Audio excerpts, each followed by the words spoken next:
Full program in the USL Championship this weekend. Colorado Springs Switchbacks taking on Rhode Island FC on Friday night. That game is here on the Golazo Network, as is Phoenix Rising, home with Miami FC late Saturday night. And our feature match in the early kickoff on Saturday is Tampa Bay Rowdies taking on FC Tulsa from 7:30. That game is here on the Golazo Network. And for more on that game, we now bring in Cal Jennings, the center forward for Tampa Bay Rowdies. Free scoring, Cal Jennings. Cal, we thank you for joining us. You guys are in the middle of a really important and busy and significant time in your season, obviously trying to get wins in USL Championship. But looking ahead on Wednesday, you got the big Open Cup match against FC Dallas. So what's the feeling around the club right now as you go into this important period?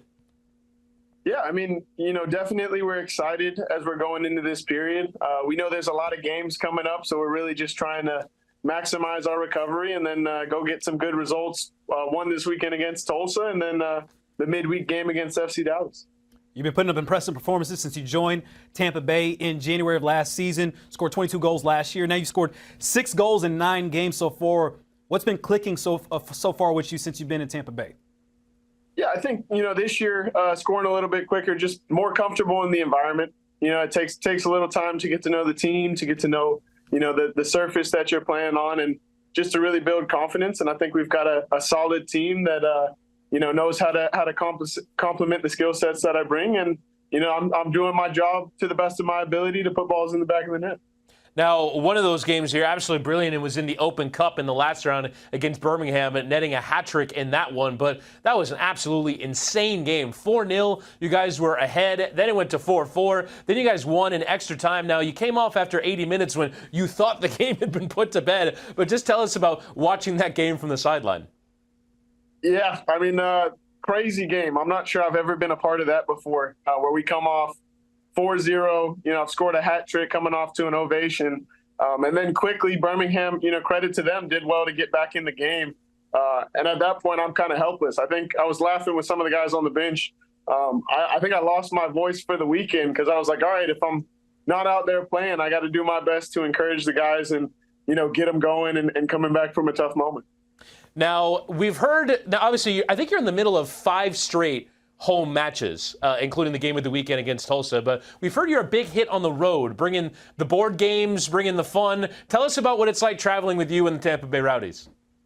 Yeah, it's a great experience traveling with the Rowdies. I'm a huge board gamer, as I'm sure you've heard, and I love teaching guys on the road different games. So it's I'm in a great environment with a lot of competitive individuals and a good receptive bunch to learn new things. And so I always bring probably like 3-4 board games and see whoever I can sucker into playing them.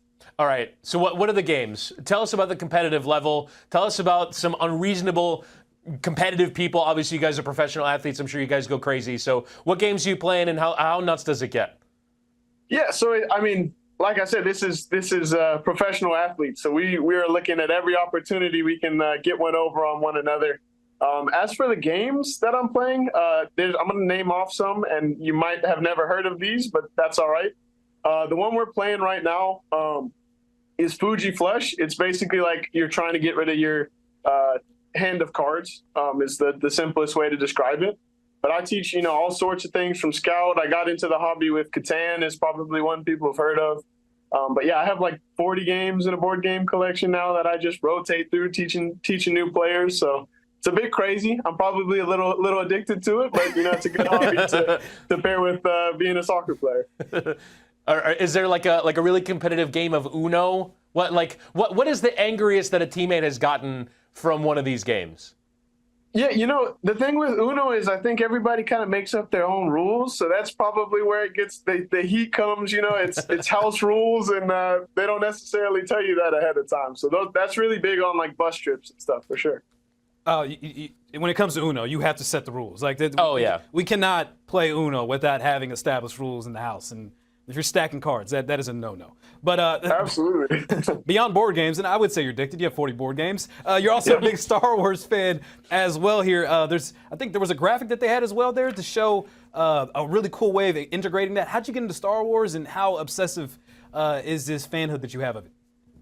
Yeah, I would say, it's not crazy obsessive. I'm going through the whole timeline right now, just movies and shows, trying to see, the series in order.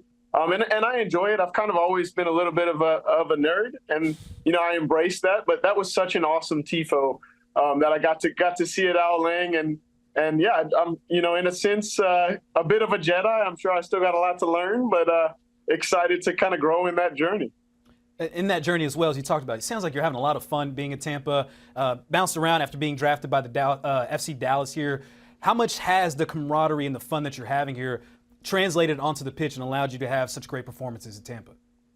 Yeah, relationships are such a big deal, especially in this line of work. The better you get along off the field, the better you can communicate on the field, the better understanding you have of why your teammates are the way they are, what motivates them. And games are a great way to connect with people, to see, a different perspective onto this is why they make decisions that they do. So I try to look at it from that aspect, and also just, connect with people in any way that I can. Now, Cal, we were just mentioning, you're getting into Star Wars. How much of that, of the tifos and the graphics, all that stuff, is because you kind of look like a Jedi? Yeah, definitely when I got the braid going with my fiance, does the braid for me for game days. Embraced it a little bit there. So I think that's some of it, but I love it. Anything the fans will embrace and run with, I'm all for. So I've never watched a Star Wars. Is there one I should start with? I hear Mandalorian's pretty good. Where do I begin? Okay. Yeah, no, some of the new shows are great. I think Mandalorian is a really good place to start. So I'd recommend starting there, but really you can't go wrong. It depends what you want to see. If you want to see Jedis, if you want to see, kind of your gangsters of the universe, then you're looking for bounty hunters. It honestly just depends on your preference. So. I didn't even know they had gangsters in Star Wars. That's a new one for me. I mean, is that what Samuel L. Jackson does? Is that what his role is? I don't know. Honestly, he's the most tame I've seen him in Star Wars. He's a very respectful, rule-following Jedi, which is not your typical Samuel L. Jackson. But hey, credit to him as an actor being able to do different things.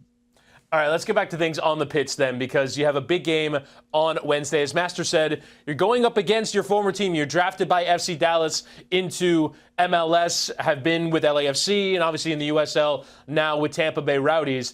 Is that a little bit extra in that game for you on Wednesday? You're going up against a team that drafted you, a chance to maybe score a goal against a team that might have doubted you in the course of your career.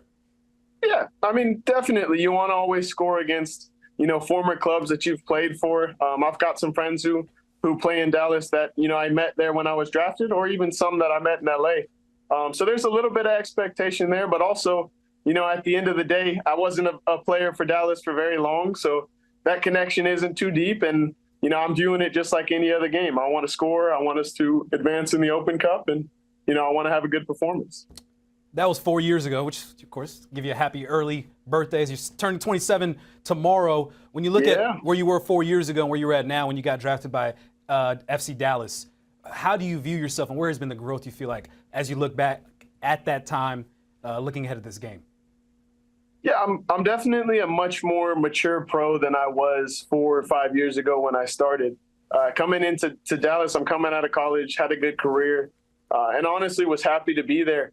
But you learn the longer you're a pro, you've really got to fight for yourself. You've really got to find, okay, why did I get released there? What are things that I can improve on and help my game, and then add that to the goal scoring, which is what I love doing. Cal Jennings will feature in the match at the weekend as Tampa Bay Rowdies take on FC Tulsa. That game is here on the Golazo network on Saturday. And, of course, big game in the Open Cup on Wednesday as USL side Tampa Bay taking on MLS side FC Dallas. Cal, congratulations on your run of goal-scoring form, and best of luck in this week to come. Appreciate it, Cal. All right. Appreciate y'all. And again, coming up this weekend on the Golazo Network, Colorado Springs taking on Rhode Island. The game we just talked about, Tampa Bay Rowdies, FC Tulsa from 7:30 on Saturday on the Golazo Network, as is Phoenix Rising taking on Miami FC.